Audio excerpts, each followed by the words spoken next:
Hi everyone, hope you are doing good.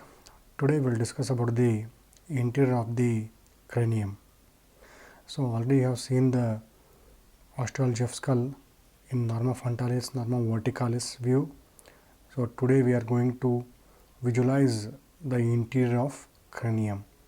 When you see the interior of cranium, it has two regions, that is inner surface of the calvaria, then inner surface of the base of the skull. Once you see the skull in norma verticalis view, you have already seen the calvaria of the skull is formed by the 4 bones, 3 sutures, 2 points, and when you go through the section wise, when you take a section of the calvaria and taken it out, and when you see the interior of the base of the skull, it shows 3 fossas, namely anterior, middle and posterior, which are divisible into 3 terraces or descending steps. And when you see the interior of the calvaria, it shows exactly the same features with some additional features what you have seen in the norma verticalis. So once you see the inner surface of the calvaria, it shows these bones, that is frontal, right parietal, left parietal, and occipital bone, that you can see in the brown color there, that is occipital bone. So frontal, right and left parietal bones and occipital bones, 3 sutures, coronal, sagittal and lambdoid, 2 points, bregma and lambda that you see. And when you see the inner surface of the calvaria closely, you will see a sulcus there, that is called as sagittal sulcus, which becomes deeper as it is traced behind. You can see there the sagittal sulcus lodges the superior sagittal sinus, and it extends from the frontal crest to the internal occipital protuberance. As it goes behind, it becomes deeper when you trace from frontal crest to internal occipital protuberance. And the frontal crest and lips of this sagittal sulcus provide attachment to sickle shaped fold of dura mater, that is falx cerebrae. You can see there. You can see, and also you will see number of irregular depressions known as granular pits, which are found on either side of the sagittal sulcus. The granular pits lodge lateral lacunae and arachnoid granulation, which help in the absorption of cerebrospinal fluid into the venous sinuses. And you already know this sagittal sulcus also lodges this suprasagittal sinus, and these granular pits are more prominent in old skull.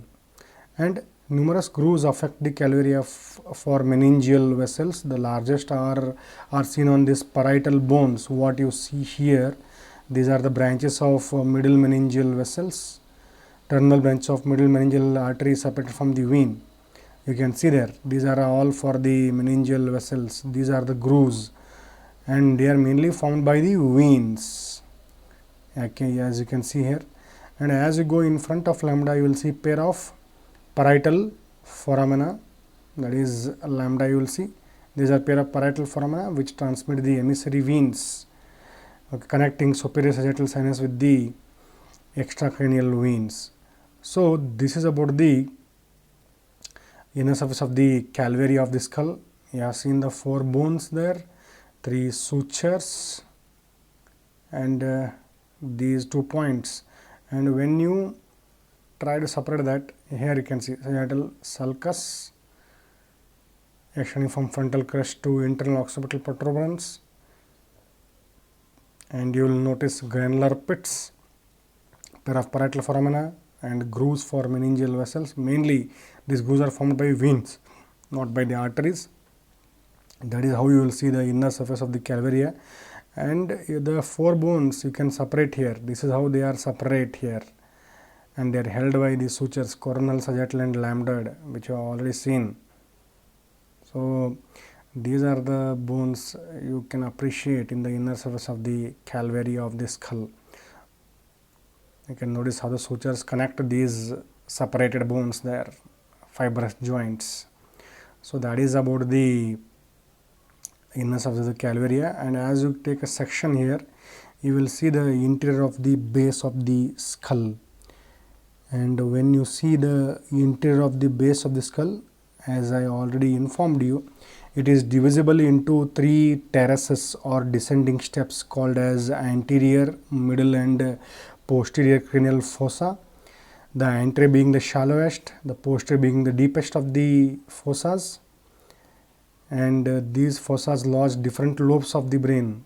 That is anterior cranial fossa lodging the frontal lobes, middle cranial fossa lodging the pituitary gland and temporal lobes. Posterior cranial fossa has two parts by tentorium cerebelli lodging the cerebellum, parts of the brainstem, and above tentorium occipital lobes. So when you see the anterior cranial fossa here, the anterior cranial fossa is separated from the middle cranial fossa by the lesser wing of sphenoid, that is posterior margin of lesser wing of sphenoid, and the anterior limit of sulcus chiasmaticus in the median plane, whereas the posterior cranial fossa is separated from middle by the apex of the petrous temporal bone, the superior border of petrous temporal bone, and dorsum sellae of the sella turcica. That we will see what is sella turcica and all. So this much is the anterior cranial fossa, the butterfly shaped middle cranial fossa, and deepest, that is posterior cranial fossa. So the interior of the base of the skull is divisible into three descending steps, anterior being the shallowest, posterior being the deepest. And you can see how the different bones form here. The interior of the base of the skull, you will see frontal bone, ethmoid bone, sphenoid bone, temporal bone, and occipital bone. So these are the bones. You will see 5 set of bones forming the interior of the cranium. That is frontal, that is in the midline, ethmoid, you can say cribriform plate of ethmoid, that is sphenoid having the body, greater wing, lesser wing, that is temporal bone having the squamous part and the petrous part, that is occipital bone having the basilar part and squamous part, and that is foramina magnum, you can see largest foramina of the skull. So these are the different bones forming the interior of the base of the skull. Again you will see these bones and with extra bones on the basal view of the skull, but here you are seeing the interior of the base of the skull. So first we will see this anterior cranial fossa. As you zoom here, you already know the limits. Anterolaterally it is bound by the frontal bone, posteriorly it is separated from the middle cranial fossa by the lesser wing of sphenoid. You can see anterolaterally frontal bone is there, posteriorly posterior margin of lesser wing of sphenoid, and in the midline you are seeing anterior limit of sulcus chiasmaticus, that is sulcus chiasmaticus.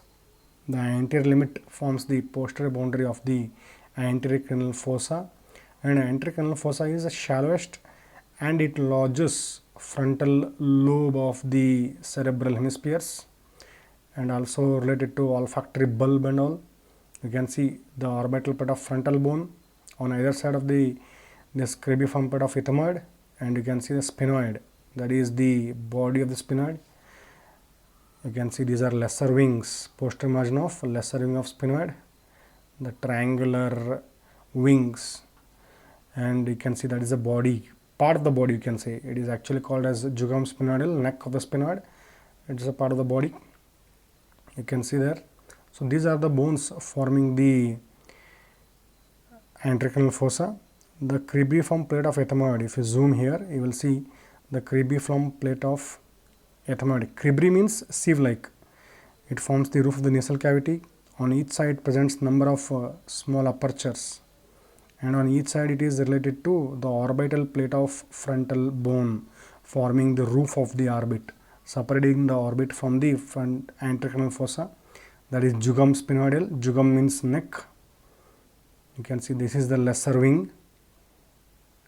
Posterior margin of lesser wing separates anterior cranial fossa from the middle cranial fossa,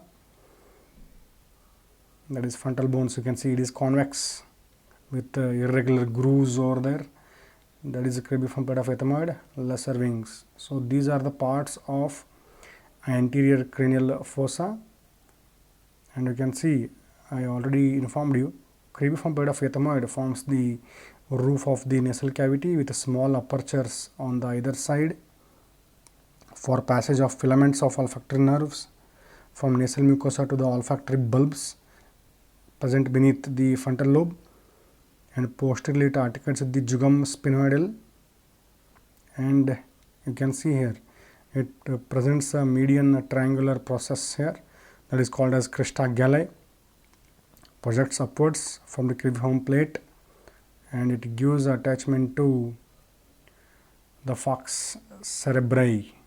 This is crista galli. Crista galli, it is projected like a rooster's head here, that is crista galli. Crista along with the frontal crest, in front of that you can see frontal crest, gives attachment to falx cerebri. So in between this falx, frontal crest and crista galli, you will see a foramina cecum. It has a blind lower end intervening between the crista and the frontal crest. Rarely it transmits a vein from nasal mucosa to superior sagittal sinus. There you will see now, there will be seeing foramina cecum, rarely transmitting a vein connecting nasal mucosa to superior sagittal sinus. So here it is a channel for infection from nose to superior sagittal sinus, and you can see the medial ends of anterior and posterior ethmoidal canals open extradurally on each side of the cribriform plate. Anterior and posterior ethmoidal canals, they transmit the same named nerves and vessels and enter orbital cavity here. Enter the orbital cavity. So you can see each orbital plate of the frontal bone is convex and forms the roof of the orbital cavity and also roof of the ethmoidal sinuses. They articulate behind with the lesser wing of sphenoid. You can see there, lesser wing of sphenoid. So the frontal bone has a major role in the roof of the orbit, and as you come here, each lesser wing presents a concave sharp margin. You can appreciate concave sharp margin that overhangs the middle cranial fossa and projects into the lateral sulcus of cerebral hemisphere, which separate temporal lobe from the frontal lobe. You can see this is the lesser wing, concave sharp posterior margin, or you can say sphenoidal ridge, which lodges into lateral sulcus of the brain. Lateral sulcus is very important, it transmits middle cerebral artery and all, and lateral sulcus separates the temporal lobe from frontal lobe. And a medial end of the posterior margin, the sphenoidal ridge, presents a tubercle that is called as anterior clinoid process. It gives attachment to the anterior end of free margin of tentorium cerebelli. So the medial ends of posterior margin of lesser wing of sphenoid are called as anterior clinoid process, and this anterior clinoid process gives attachment to the anterior end of free margin of tentorium cerebelli. So tentorium cerebelli has two margins, that is on either side of the petrous temporal bone you are seeing, that is the attached margin, and here you are seeing the free margin which forms a tentorial notch through which the brainstem will continue as spinal cord. You can say that is attached margin posteriorly and anterolaterally, and this is the free margin, U shape. Within that U you will see tentorial notch. So this free margin has attachment with the anterior clinoid process, that is the anterior clinoid process. What is anterior clinoid process? Medial ends of posterior sharp margin of lesser wing of sphenoid or sphenoidal ridge is called as anterior clinoid process. Remember this, it gives attachment to the free margin of the tentorium cerebelli, and that is jugum sphenoidal neck, and the posterior limit of the jugum sphenoidal is formed by sulcus chiasmaticus. The anterior limit of the sulcus chiasmaticus forms the posterior boundary,